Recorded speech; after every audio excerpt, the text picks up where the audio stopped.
A life without comfort, the reality of ordinary medieval days. When we think about the Middle Ages, we usually imagine stone castles, knights in shining armor, grand cathedrals, and colorful market squares.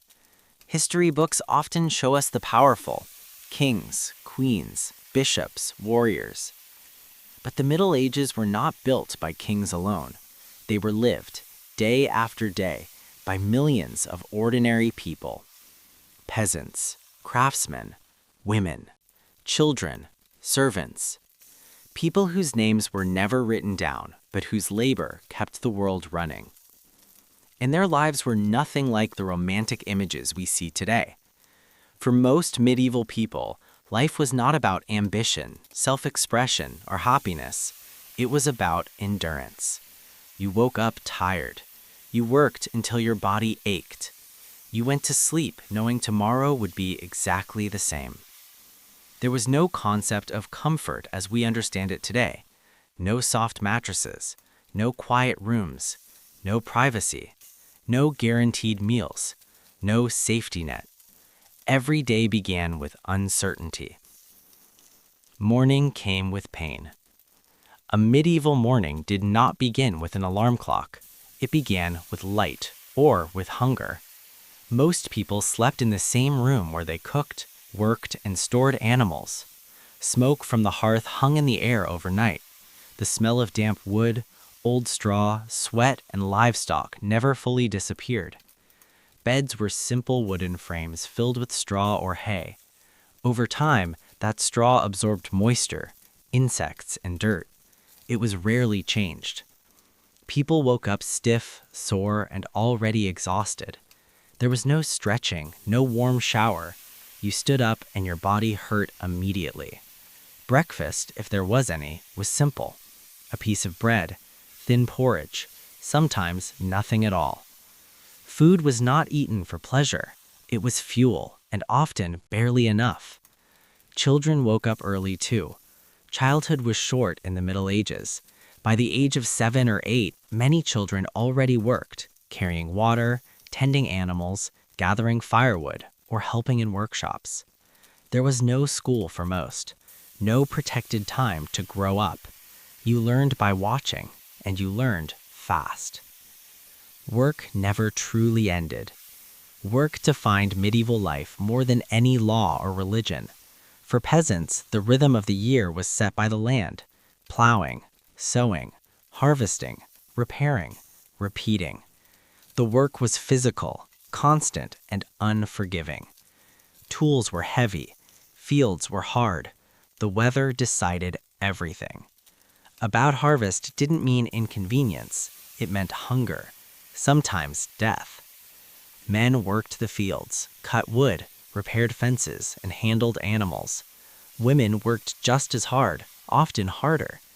They cooked over open fires, carried water from wells or rivers, spun wool, sewed clothes, cared for children, and still worked the fields during busy seasons. Pregnancy did not excuse you from labor. Neither did illness. Rest was rare, time off almost non-existent. Even religious holidays often meant work of a different kind, preparing food, hosting relatives, attending long services while standing for hours. There were no weekends, no retirement, no guarantee that your body would survive long enough to grow old. Homes were shelters, not refuges. A medieval house was not a place of peace. It was a structure meant to keep out rain and cold, nothing more. Walls were thin, windows were small or covered with cloth. Light barely entered. Smoke escaped wherever it could. Animals were often kept inside, especially in winter. A goat, a chicken, sometimes even a pig shared the same space as the family. Not because people liked it, but because losing an animal could mean starvation. Cleanliness was almost impossible. Water had to be carried by hand. Soap was harsh and scarce. Washing clothes was exhausting labor. Most families owned one set of clothes, maybe two if they were lucky. You wore them until they fell apart.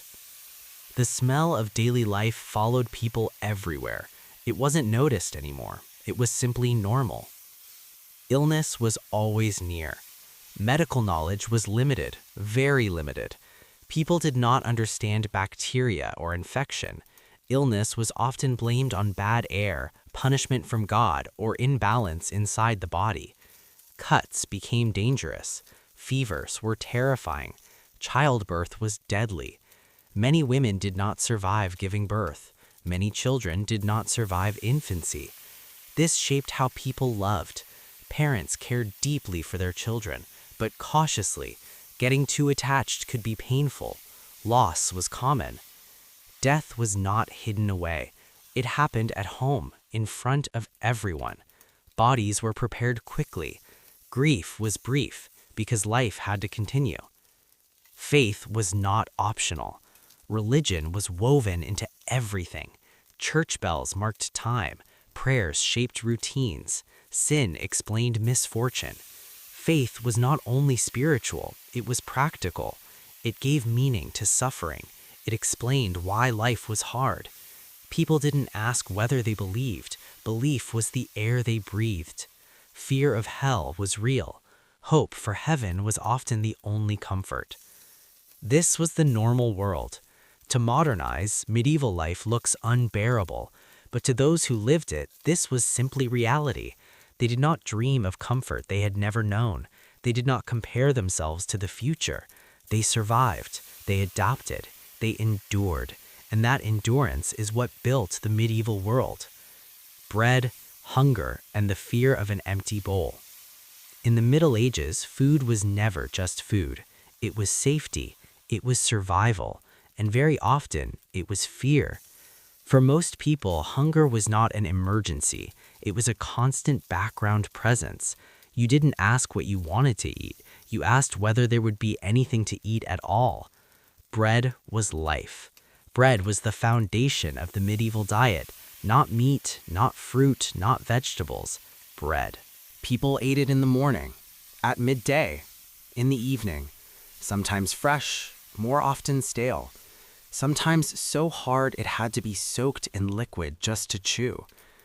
The quality of bread depended entirely on your social class. The wealthy ate white bread made from finely sifted wheat flour. It was soft, light, and expensive.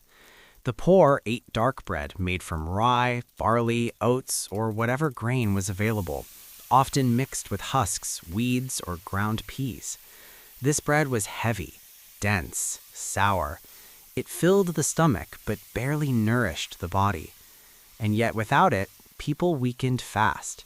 If the bread ran out, panic followed. Meals were simple when they existed. A normal peasant meal rarely included meat. Meat was expensive, difficult to preserve, and often reserved for special occasions. Most days, people ate porridge made from grain and water, sometimes milk if they were lucky. Vegetables like cabbage, onions, leeks, and beans filled the pot. Herbs were added for flavor if they grew nearby. Salt was precious. Spices were a luxury beyond imagination. Food was boiled again and again, the same pot, the same taste, day after day. Fresh fruit existed, but mostly in season. In winter, it disappeared completely. There was no refrigeration, no reliable storage. If food spoiled, people often ate it anyway, because hunger was worse. Hunger was always one bad year away. A single bad harvest could destroy an entire community. Too much rain, not enough rain, early frost, crop disease. Fields failed, grain stores emptied, prices rose, and when prices rose, the poor had no defense. Families sold tools, sold animals, sold clothing. Eventually, they sold land or themselves. During severe famines, people ate things never meant to be eaten. Tree bark, roots, grass, sometimes animals that had died of illness. These were not isolated events. Famines returned again and again. Entire generations grew up knowing the taste of hunger. The body changed under hunger. Medieval people were not weak, but they were undernourished. Children grew slowly. Adults were shorter on average. Teeth suffered, bones weakened. Illness struck harder when the body had no reserves. Women were especially affected. Pregnancy demanded nutrients the body often couldn't spare. Many miscarriages happened silently. Many women survived on sheer endurance. Food shortages shaped families. People delayed marriage when grain was scarce. Birth rates dropped during hard years. Children were sent away to serve in other households simply to reduce mouths to feed. Hunger controlled life decisions. The rich ate differently, but not safely. The wealthy ate meat regularly: beef, pork, poultry, game. They drank wine and ale in large quantities. Their tables were full, but not always healthy. Food was heavily salted. Fresh vegetables were viewed with suspicion. Raw food was often considered dangerous. Overeating was common. Digestive problems followed. Even the rich feared food poisoning. There was no way to test freshness reliably. Smell and taste were the only indicators. Spices were used not just for flavor, but to mask spoilage. A feast looked impressive, but it was risky. Ale was safer than water. Water was dangerous. Rivers and wells were often contaminated with waste. People noticed that drinking straight water led to illness. So they drank ale. Weak, low-alcohol ale was consumed daily, even by children. It was safer than water and provided calories. This wasn't drunkenness, it was survival. Milk spoiled quickly. Wine was expensive. Ale filled the gap. Hydration came with fermentation. Food was never wasted, by choice or fear. Modern ideas of leftovers didn't exist. Bread was reused. Stale pieces thickened soups. Hard crusts were soaked and eaten. Nothing was thrown away lightly. Waste was a luxury. When people shared food, it created bonds. Refusing food was suspicious. Sharing bread meant trust. Meals were social, even when simple. Eating together mattered because tomorrow was uncertain. Hunger was a teacher. Medieval people learned restraint early. They learned to wait, to ration, to endure discomfort. Food shaped discipline. It shaped religion. It shaped morality. Fasting wasn't just spiritual, it mirrored daily reality. People prayed not for abundance, but for enough. Enough bread, enough strength, enough days to survive the winter. This was the cost of living. The Middle Ages were not constantly starving, but they were always vulnerable. Food was never guaranteed. Hunger was never far. And this constant uncertainty shaped how people thought, planned, loved, and feared. Illness, pain, and the fragile medieval body. In the Middle Ages, sickness was not an interruption of life. It was part of it. People did not ask if they would fall ill. They asked when and whether they would survive. The human body was fragile, exposed, and poorly understood. And once illness arrived, there were very few ways to fight it. The body was always under attack. Medieval life placed enormous strain on the body. Long hours of physical labor, poor nutrition, cold homes, constant exposure to smoke and dirt. Wounds were common: a cut from a tool, a scrape in the field, a burn from the hearth. Even small injuries could turn deadly. Without antiseptics, bacteria entered easily. Infection followed quietly. Redness, swelling, fever. Often, by the time pain became unbearable, it was already too late. People feared injuries not because they hurt, but because they killed. Disease spread invisibly. No one knew about germs. Illness was explained through imbalance, bad air, divine punishment, or fate. When disease spread through a village, people searched for meaning, not causes. They blamed weather. They blamed strangers. They blamed sinners. Crowded homes made sickness spread fast. Entire families shared beds, bowls, and air. Animals lived close. Waste lingered nearby. When one person fell ill, others soon followed. Isolation was rare. Quarantine barely existed. Disease moved faster than understanding. Medieval medicine was a mix of knowledge and fear. Doctors existed, but few people ever saw one. Trained physicians were expensive and usually served the wealthy. Their knowledge came from ancient texts, not experimentation. The body, they believed, was ruled by four humors: blood, phlegm, black bile, and yellow bile. Illness meant imbalance. Treatment aimed to restore balance. Bloodletting was common, leeches were applied, veins were cut. People weakened further, but doctors believed this helped. Herbs were used widely. Some helped, many did nothing, others harmed. Pain relief was minimal. Surgery was brutal. There was no anesthesia, no understanding of infection. Patients were held down. Operations were fast and crude. Survival depended on luck and strength. Barbers became surgeons.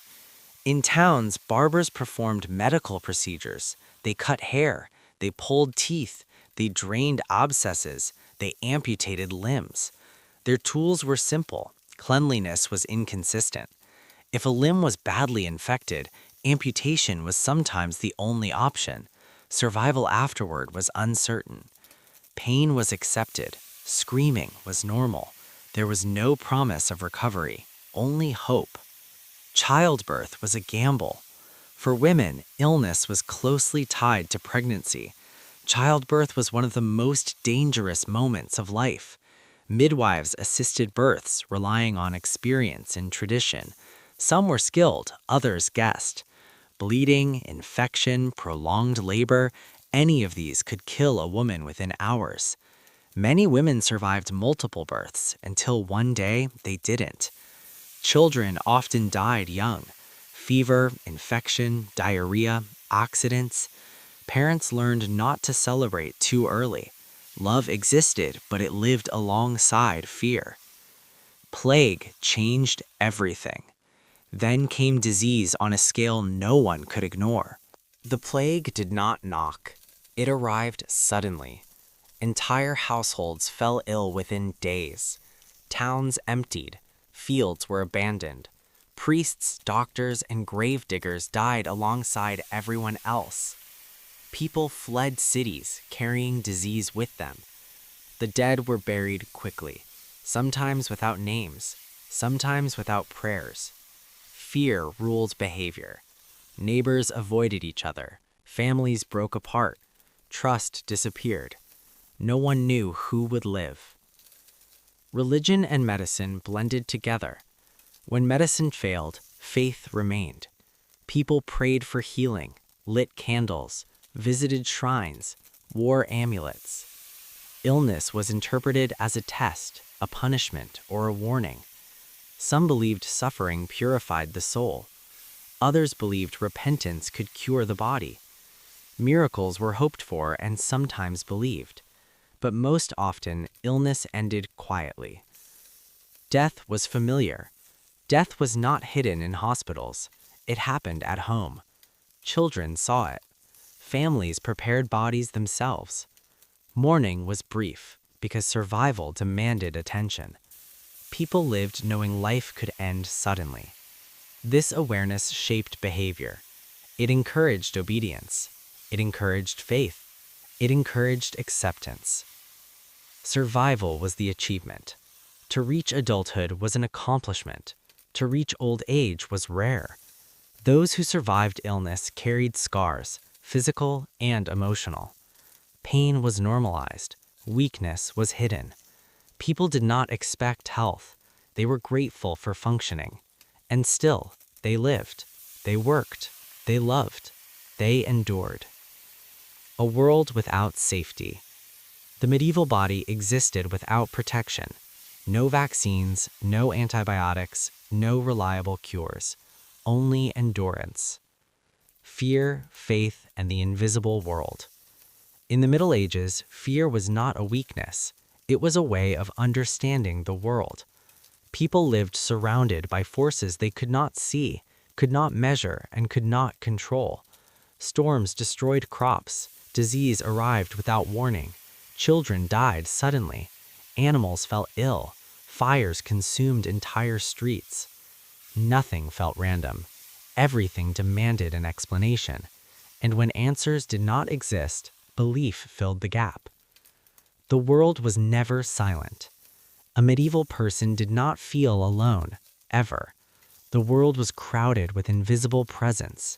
God watched from above. Saints listened. Angels recorded actions. Demons waited. Every sound, every dream, every coincidence carried meaning. A sudden illness was not bad luck, it was a message. A failed harvest was not weather, it was punishment or warning. Life was interpreted, not observed. God was close and severe. Religion was not a private choice, it shaped reality. God was not distant or abstract, he was immediate, personal, demanding. People believed God controlled rain, fertility, health, and death. Obedience meant survival, disobedience meant suffering. Sin explained everything. If disease spread, someone had sinned. If a child died, a lesson was being taught. If famine struck, the community had failed morally. Fear of hell was constant. Hell was not symbolic. It was described in detail. Fire, screams, eternal pain. Heaven existed too, but it felt distant, earned only through suffering and obedience. Most people expected hardship in life and hoped only for peace after death. Saints were protectors of daily life. Saints filled the gap between humans and God. Each saint had a purpose, one for illness, one for childbirth, one for lost items, one for protection against storms. People prayed specifically, urgently. A candle lit to the right saint could mean survival. Relics were powerful. Bones, cloth, drops of blood, believed to carry divine strength. Pilgrimages were undertaken not for spiritual growth, but desperation. When medicine failed, faith was the last defense. Superstition lived beside faith. Religion did not replace superstition, it lived alongside it. People feared curses, evil eyes, spirits, night creatures. Certain days were dangerous, certain places avoided. Crossroads were feared, forests were alive, night was unsafe.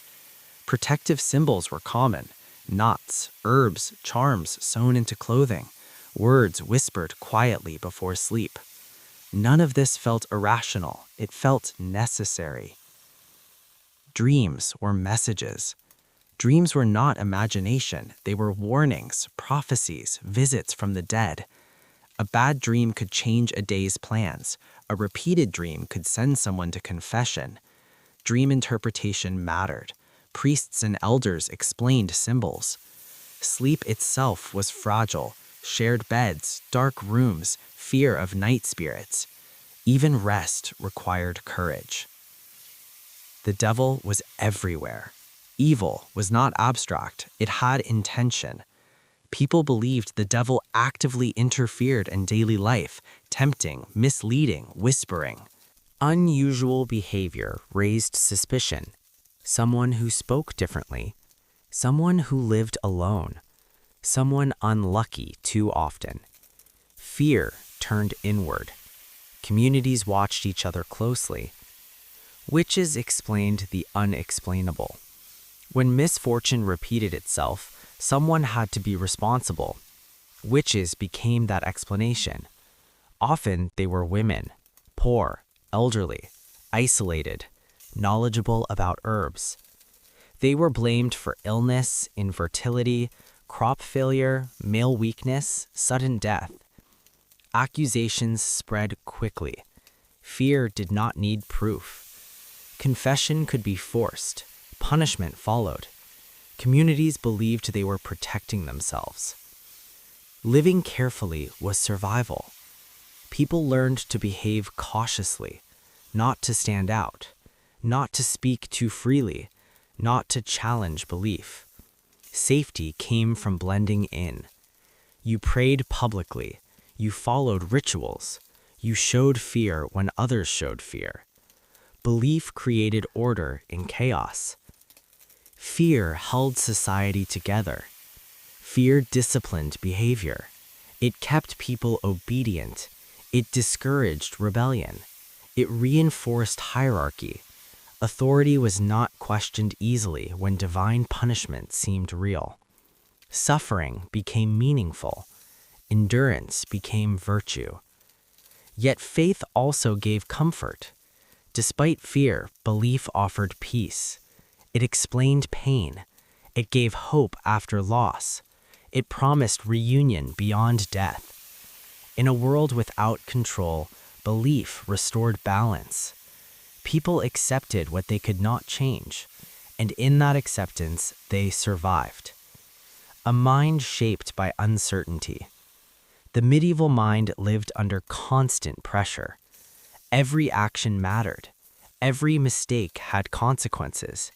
There was no safe neutrality. To live was to navigate danger, visible and invisible. Family, marriage, and a life already decided. In the Middle Ages, most lives followed a path chosen long before a person could speak. You were born into a family, and that family decided almost everything: who you would become, what work you would do, whom you would marry, where you would live, and where you would never go. Freedom, as we understand it today, barely existed. Family was survival, not choice. The medieval family was not built around emotional closeness. It was built around necessity. A household was an economic unit. Every member had a role. Children were not raised to find themselves. They were raised to contribute. By the age of 5 or 6, children already worked, carrying water, feeding animals, spinning wool, watching younger siblings. There was no idea of childhood as a protected phase of life. You became useful as soon as you could stand. If you were born into a peasant family, you stayed a peasant. If you were born into a craftsman's household, you learned the craft. If you were born noble, you were trained to rule or to obey someone who did. Social movement was rare. Your birth was your destiny. Parents were authority. Parents were not companions or confidants. They were authority. Disobedience was punished. Questioning was discouraged. Respect was demanded, not negotiated. Love existed, but it was expressed through discipline, provision, and survival. A parent who fed you, clothed you, and kept you alive was considered a good parent. Tenderness was secondary. In times of hunger, parents sometimes made brutal choices, sending children away to serve in another household, giving one child more food because they were stronger, letting the weakest fade quietly. These decisions were not seen as cruelty, they were survival. Marriage was a contract. Marriage was rarely about love. It was about land, labor, alliances, reputation. Families arranged marriages to strengthen themselves. A good marriage meant security. A bad one could mean ruin. Girls married young, often in their early teens. Boys married later, once they could support a household. Consent existed in theory. In practice, refusal was difficult. A daughter who rejected a chosen match risked punishment, shame, or exile. Marriage bound not just two people, but two families. The wedding changed everything. Once married, a woman's life narrowed dramatically. She moved into her husband's household. She answered to him and often to his family. Her body became part of the contract. She was expected to produce children, especially sons. Failure to conceive could lead to blame, suspicion, or even separation. Marriage was permanent. Divorce was rare and difficult. Most people endured unhappiness rather than escape it. A woman's honor was fragile. A man's authority was protected. Roles were rigid. Men worked outside the home, in fields, workshops, trade. Women worked everywhere else, and often in the fields too. A woman cooked, cleaned, bore children, spun thread, brewed ale, and still worked alongside men during harvest. Her labor was constant and unpaid. Her identity was relational. Daughter, wife, mother. A woman alone was vulnerable. Widows sometimes gained limited independence, but also suspicion. Without male protection, they were watched closely. Men carried responsibility for provision and authority. Failure brought shame.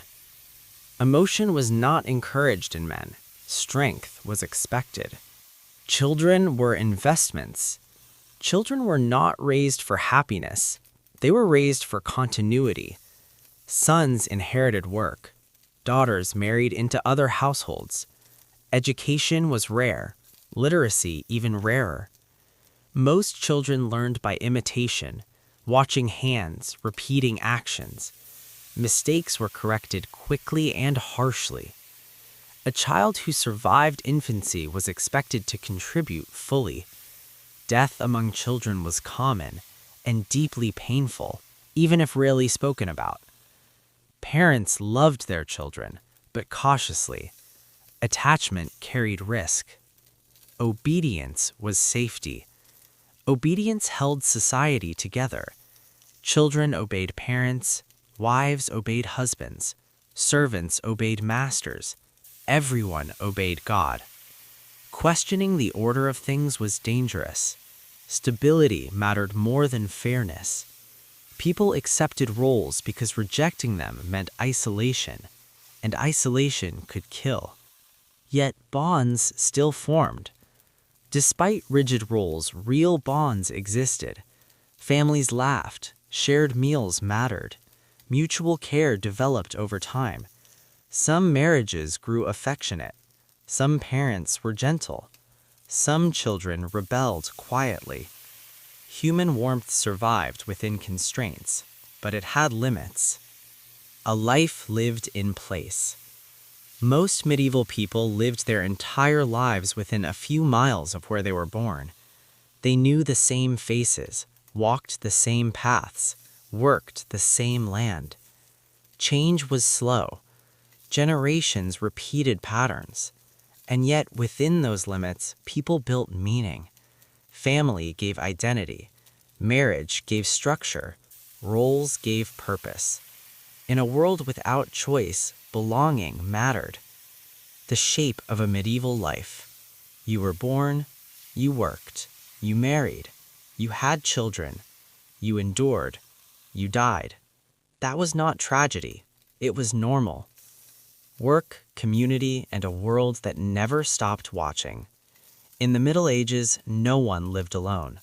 Even when you wanted silence, even when you wanted distance, even when you wanted to disappear, the world was always close. Villages, towns, workshops, markets, medieval life unfolded in public. Every action was seen, every mistake remembered, every reputation fragile. Privacy, as we know it, barely existed. Work defined who you were. In medieval society, work was not a career, it was identity. You were a farmer, a baker, a blacksmith, a weaver, a servant, not because you chose it, but because you were born into it. Skills passed from parent to child. A boy followed his father into the field or the workshop. A girl followed her mother into the kitchen, the loom, the care of children. Apprenticeships began early. Children left home to live with masters, learning through repetition, discipline, and exhaustion.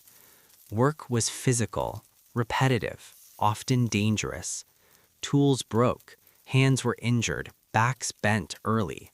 There was no insurance, no compensation. If you couldn't work, you became a burden. Towns were loud, crowded, and unforgiving. Medieval towns were alive with noise, hammers striking metal, animals moving through streets, vendors shouting, church bells ringing. Smells mixed constantly, food, waste, smoke, sweat. Houses stood close together, streets were narrow, fires spread easily. Towns offered opportunity but also danger. Crime existed. Punishment was public. Justice was swift, visible, and meant to scare. Executions, whippings, humiliation all happened in front of crowds. Fear was a tool of order. Community was protection and control. Belonging mattered. Your neighbors knew you. They watched you. They judged you. Community offered help in times of need, illness, hunger, death, but it also enforced conformity. Someone who behaved differently stood out. Someone who failed repeatedly drew suspicion. Someone unlucky too often became dangerous. Gossip replaced records. Memory replaced law. Reputation followed you everywhere. Festivals were brief escapes. Joy existed, but in short bursts. Festivals broke routine. Music played, ale flowed, people danced. These moments mattered. They allowed laughter in a life built on restraint. But they ended quickly. Work returned, hunger returned, discipline returned. Joy was temporary, endurance was permanent. Travel was rare and risky. Most people never traveled far. The world ended at the edge of the village. Roads were unsafe. Bandits existed. Inns were rough. Travel meant danger and expense. Those who left often didn't return. Home was not always comforting, but it was known. Authority was everywhere. Power structured life from above and below. Lords owned land. Priests ruled morality. Masters ruled apprentices. Fathers ruled households. Questioning authority invited punishment. Obedience meant survival. Rebellion meant isolation, or worse. Most people adapted. They learned when to speak, when to bow, when to remain silent. Life was short, but not meaningless. People died young, but they did not live empty lives. They loved their children. They mourned losses. They hoped quietly. Meaning came from continuity, from seeing crops grow, from watching children survive, from belonging somewhere. People measured success differently, not by happiness, but by endurance. The medieval world was not naive. People were not foolish. They were constrained. They lived within limits set by technology, belief, and circumstance. They did not dream of modern comfort because they had no reason to. They built lives that made sense in their world, and within that world, they survived. What remains?